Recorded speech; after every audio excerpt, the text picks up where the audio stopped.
hope you're good.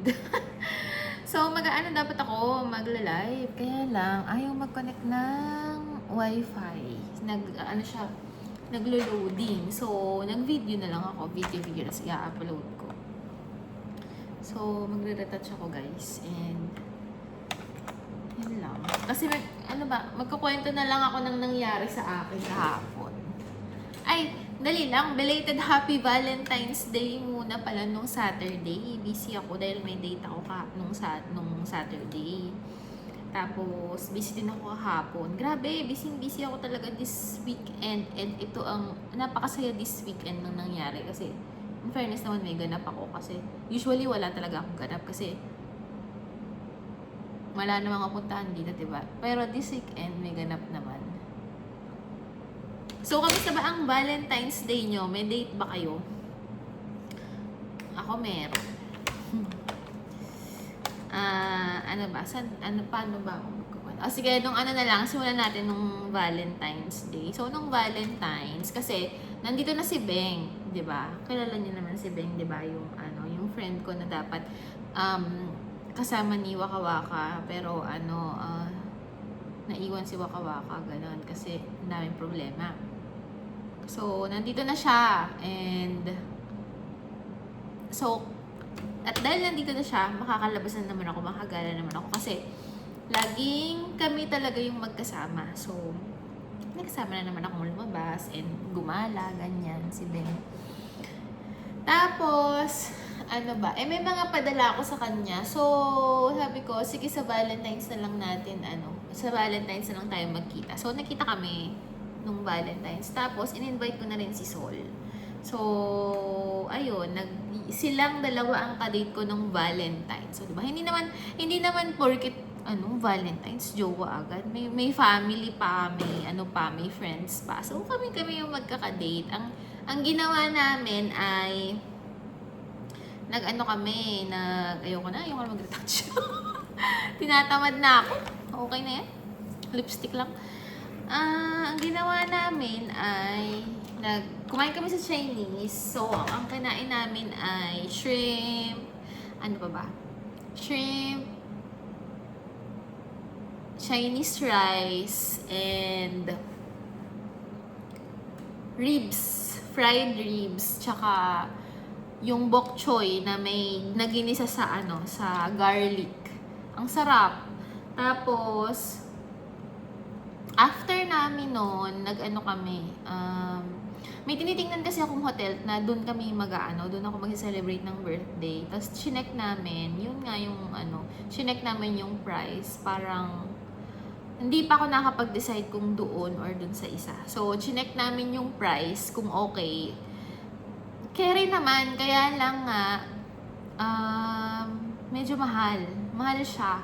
So, iniisip ko pa kung doon or doon sa isa. Kasi limited lang ang budget. So, iniisip ko pa kung saan.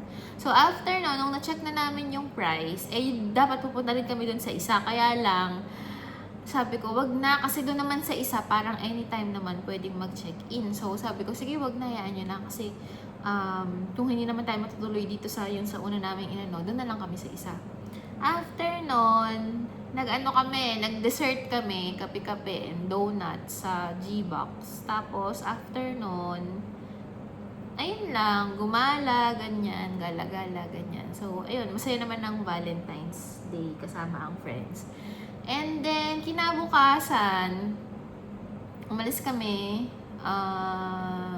may nag-invite sa akin, tapos umalis kami ni Beng.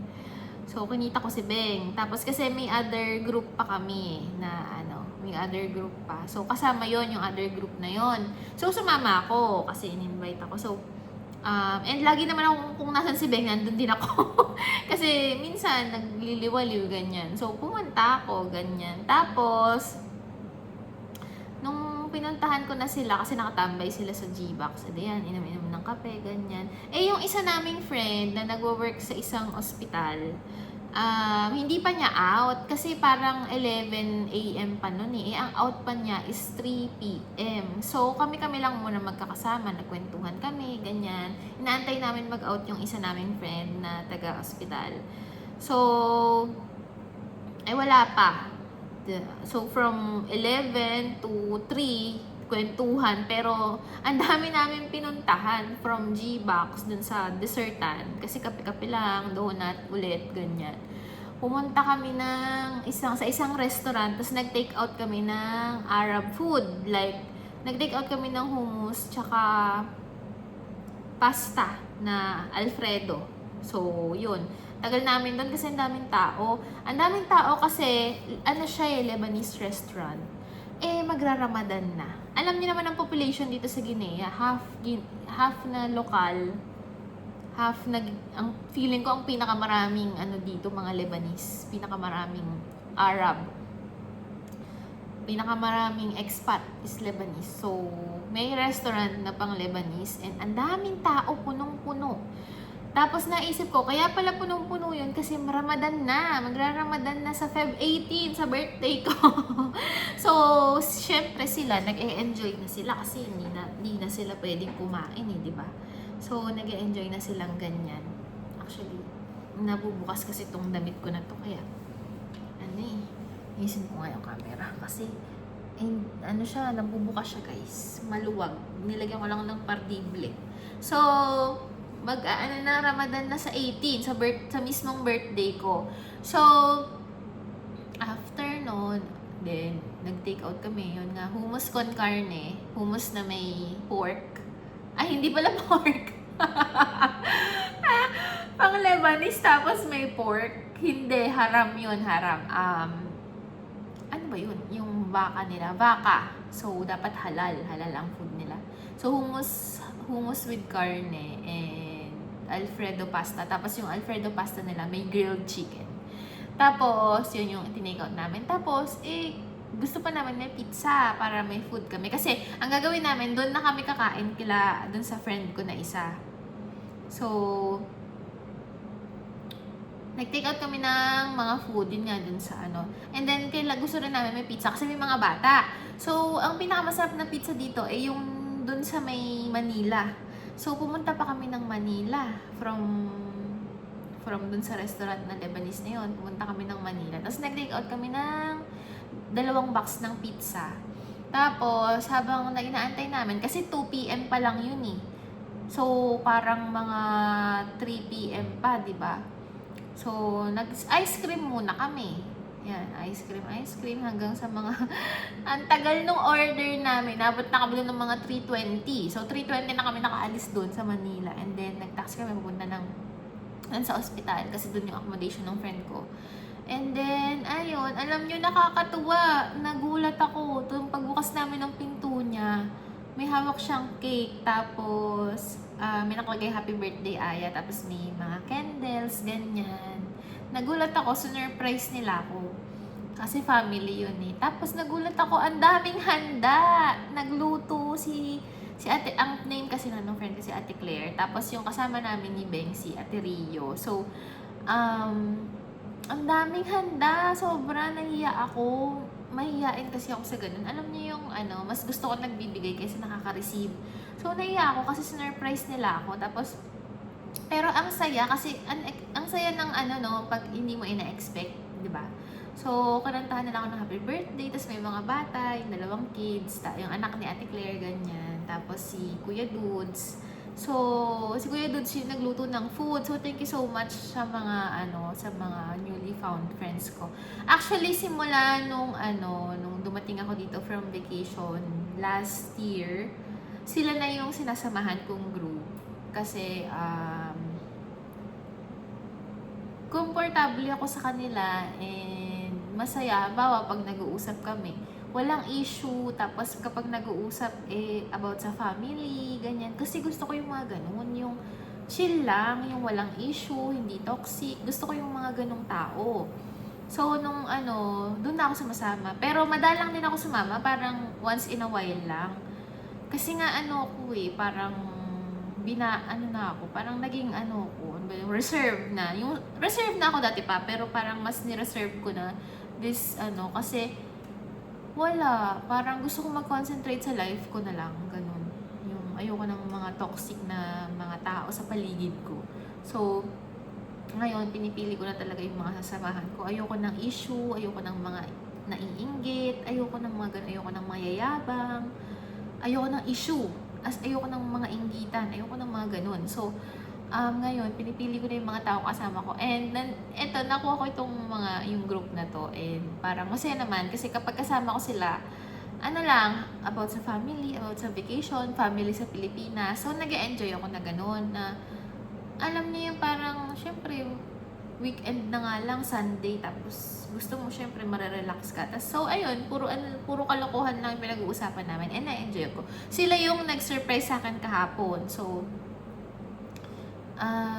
private person din sila, kaya ayoko silang i-vlog, ganyan. Ayoko ganyan. So, ayun, yun yung ganap ko kahapon. And then, ayun, ang dami ngang food, sobra. May lumpia, may pansit, may adobong lamb. Tapos yung adobo ni Kuya Dudes, ang sarap, hindi lasang lamb. Hindi ako kumakain ng lamb eh. Pero yun, nakain ko kasi para lang siyang pork. Hindi siya, yung malansa. Ang sarap. Tapos may dessert like banana bread na niluto ni Ate Claire, may leche flan, may gelatin. Tapos yung dala namin, 2 box ng pizza, may hummus with carne, tapos Alfredo na pasta, merong parang sinigang. Basta may sinigang na parang lamang loob yung nasa loob. Hindi ko alam kung ano tawag doon. Tapos may pa ba ang kanain ko? Ang dami. Tapos may cake pa, laki ng cake. So, itong vlog na to ay shinare ko lang sa inyo kung ano yung mga nangyari sa akin na na-enjoy and nagpapasalamat ako na gano'n, na sa mga taong yon, si Ate Claire, si Beng. Well, si Beng na talaga yung kasama ko dito always. So, nung bago pa lang ako dito, 2019, kasama ko na talaga siya. Grupo kami dati eh. So, kami tatlo. Meron pa kaming kasama si Marga, kaya lang wala na siya, nag-resign na siya. Tapos si ate, wala na rin siya, nag-resign na siya. So, kami talaga yung magkakasama. So, gusto ko mag-thank you kay Ate Claire, kay Kuya Dudes, syempre dun sa 2 anak nila na bagets, si Dylan, tsaka si Nini, nakalimutan ko yung pangalan ni Nini. Basta yun, si Claudia, tapos si Ate Rio, thank you so much, and si Beng. So, yun yung mga kasama ko kahapon. May pa kami, syempre hindi pa ito yung celebration ko. Ang celebration ko talaga, ang kasama ko, si Sol tsaka si Beng. Tapos mag-hotel kami nga, hindi ko pa alam kung saan. Para maiba lang, ayoko kasi yung kakain lang, ganyan. So, magbabandingan kami. So, sa Saturday yun. Oo, sa Saturday. Pero iniisip ko pa kung anong. So, thank you so much, Ate Claire, Kuya Dudes, Nini, Dylan, Ate Rio, and Beng sa inyong pa-surprise kasi nakakakilig talaga. And I'm so happy and I feel so loved, ganyan. So, I love you all. And sa birthday ko, hello naman, Kuya Ruel, Kuya Bel. Hello, birthday ko na. Gigigil ako sa inyo. Sa lahat ng birthday ko, wala kayong gift. Wala kayong ginawa. Nothing. There's no contribution. Parang last year, hindi pa nga ata ako binati ng 2 yun. Ay, hindi. Si Kuya Bel updated. Si Kuya Bel. Kuya Ruel, nakakagigil eh. Busy yarn. So, ayun, yun lang. Yun lang ang ganap ko. And I'm so thankful for these people na bago ngayon sa buhay ko. Ayun lang. Yun lang yung surprise nila sa akin. Hindi ko inaasahan na susurpresahin nila ako and may magsusurprise sa akin ng ganun. So, wala. Thankful ako kay God na kahit, alam niyo yun, hindi ako binayaan ng magandang, maayos, yung lovable family. Binibiyayaan niya ako ng mga kaibigan na ganun, na quality friends talaga. And, ayun lang guys. Doon naman ako sinwerte sa mga kaibigan ko. Sa best friend